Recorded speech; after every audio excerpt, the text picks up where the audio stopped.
Hello everyone, welcome back to my channel, and for today's video, I'm gonna be sharing with you my tips on how to save up money. Just be known that I'm not a financial expert or like a financial advisor, but these are just tips that I learned from my experience throughout the years as a working, thriving, and functional adult.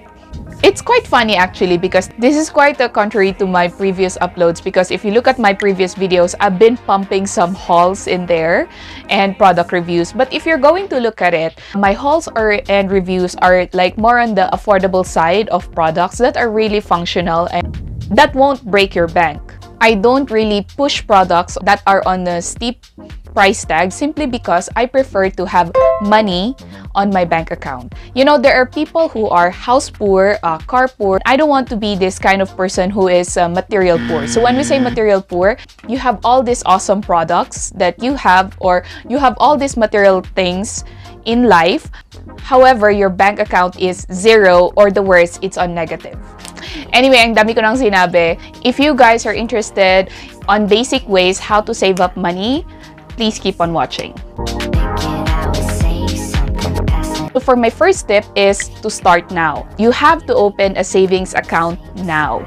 Sabi nga nila, diba? If it's not now, then when? Now is always the perfect time to start something new, and that includes opening a bank account. And why should you open a bank account? Depending on what you are saving up for, may it be short-term, long-term, or life savings, I would highly suggest to open a bank account. So for example, you are trying to save up for your life savings, I would highly suggest to open a passbook account so that you will not easily access it. You know, sometimes we easily got tempted. If we have an extra stash of money out there, we easily got tempted to spend it, especially if there's like a sale.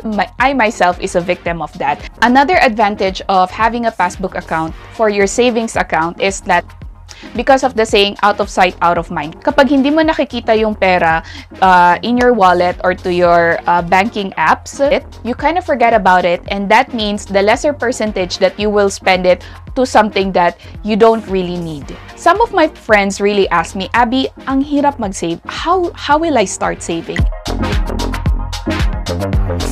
I mean, I do understand that we all have different types of lifestyle. We are in a different situation. That's why not everybody can save up. But it's better still to try to start. One of my friend, she's struggling to budget her finances kasi nga sumasapat lang. So I told her that here's the thing. If you can like set aside 100 pesos per week from your like weekly budget, and imagine in 1 month you have already 500 pesos. So that 500 pesos, you can start there.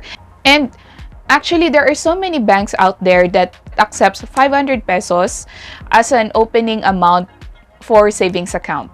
I myself started with 500 pesos. I had this summer job when I was 18 years old. I was on break sa college, and then I work as a sales lady. So yung kinita ko doon, like I took out like 500 pesos.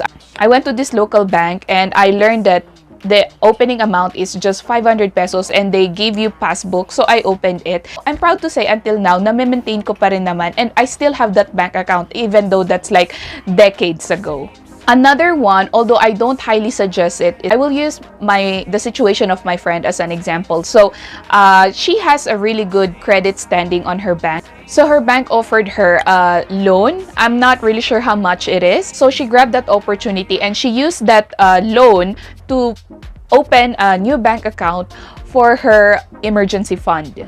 Yes, that money is from loan, but if you're going to think about it, she was able to capitalize her loan into having an extra stash of money and at the same time improving her credit score. So whether you start really small or something big, the most important thing is to start now. Start opening that savings account so that you can have that stash of money for the rainy days. Number 2, now that you have a bank account, it's time to think about how are you going to maintain that bank account. So in my case, what I do is that I allot a percentage of my paycheck to my savings account. And I treat it like tithes in the church, or monthly insurance or monthly bills that I have to regularly deduct from my paycheck. So you can see a lot of like budgeting tips, and that includes how many percentage you should put in your savings account. It's all up to you. May it be 5%, 10%, or as high as 30%, depending on your lifestyle. The most important thing is that you put something on your savings account regularly. The third tip is that we are always caught in this situation na yun na nga we only have enough, so we cannot save up. And dyan pumapasok ang side hustle. These days, we all know that inflation is really high up there and really fast approaching. Like kaka-inflation lang nung last year, may inflation ulit in the middle of the year. So, it's so difficult to live with just your single income. That's why side hustles or part-time jobs are highly encouraged. Whether it's a hobby that can generate income or a passion project that you've been working on for a while, or simply just selling your pre-loved items, that is highly encouraged for you to generate money that you can put on your savings account or open a new savings account for your travel fund, for your long-term or short-term goals. In my case, I have a job actually, and gladly that job is already paying my bills. But on my free time, and especially on the weekend, if I don't have anything to do, I do private classes or tutorials, and that money, hindi naman siya ganun kalaki, but that money that I get from there, I usually simply put it on my savings account. The next tip is the most basic tips that I share to my friends whenever they want to start saving up, and that is tracking your expenses. I always recommended this to my friends because, you know, when you track your expenses, you can see how much money you spend on that month, on that week, or on that day. Once you track your expenses, you will see how excessively you are spending on something. Like, for example, nakasampung milk tea ka in 2 weeks, or you check out some unnecessary things. You got to realize that you need to cut back on those spending. When you try to cut back on this spending, you will realize that this money could just be put in your savings account, or you could even start opening a savings account or even an emergency fund. You can track your spending using money tracking apps. In my case, I use Money Manager. I've been using it for years simply because it has a lot of features in which you can put your income and you can set your budget for that month. If you are very diligent, you can always put your spending every time. So it has a calendar, and it also has like percentage on how much money you are spending on food, on shopping, on beauty, on your health, and on your personal development. So with that, it's like a jump start of your adulting 101. In relation to tracking your expenses is the tip number 5, which is cutting back on unnecessary things. As I said a while ago, by tracking your expenses, you will realize that you spent a lot of money on unnecessary things. I do remember a lot of my coworkers were telling me in the past, like, oh my God, Abby, ang hirap mag-save. I'm kind of like telling them, oo, talagang mahirap mag-save when you always get your coffee every morning just to collect stamp for your planner, right? And if you're always shopping every paycheck, and if you're always queuing for the latest movie. I mean, I'm not in any way shaming anyone who are doing this, okay? You have all the right to spend your hard-earned money in any way that you like. But think about it. If you keep on saying that it's so difficult to save, and then you keep on like having this excessive lifestyle, you might want to cut back and, you know, use this spare money to put on your savings account. The next tip is minimize eating out or ordering takeouts. I mean, excuse me to all those foodie out there, but let's all be honest. There are so many advantages of ordering takeouts and also eating out. It's convenient, it saves you time and energy, and it's also delicious. However, have you realized how much money you kiss goodbye in just one sitting in your favorite restaurant compared to cooking food at home? One tip that I learned when I was trying to save up money is to make or cook my favorite dish in small batches at home, so that when I crave for this food, I have this small batch, especially when I used to live alone, and then I just reheat it. And that way, I was able to satisfy my cravings and at the same time, save money from eating out. My next tip is being not a slave to consumerism. Okay, I am pretty guilty about this. I've been there, I've done that. All this social media, YouTube, Instagram, Facebook, influencers and celebrities made me buy things that I don't really need. The power of digital marketing, in which influencers and even celebrities or even our friends, when they flex it on their social media, we have this kind of thinking like, oh, we have this buy notion. I also fell into this trap of this like influencers. They have this selling power to push product to you, thinking that if you have this product, it will make you feel better. But let's be honest, that's not always the case. We miss the fact that it's just a want. It's not really a need.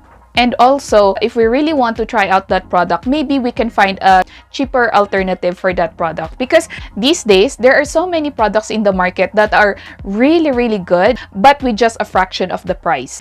So instead of purchasing products that you don't really need, how about just opening a savings account or putting that money on your savings account? That could be more useful for the future.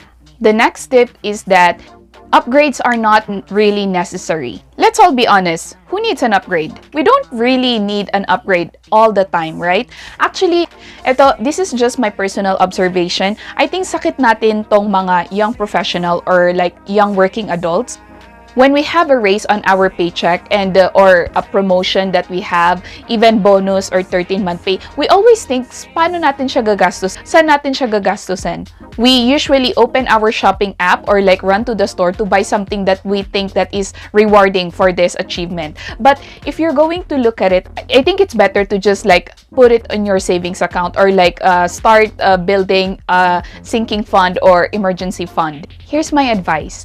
As long as our stuff are still there, your phone, your laptop, your tablet are still working, your clothes and shoes are still in good condition, you don't need an upgrade. Okay, you got this excess money, then you have to upgrade your lifestyle. That's not. Use that excess money sparingly, use that wisely, and have a savings account. Or better yet, invest.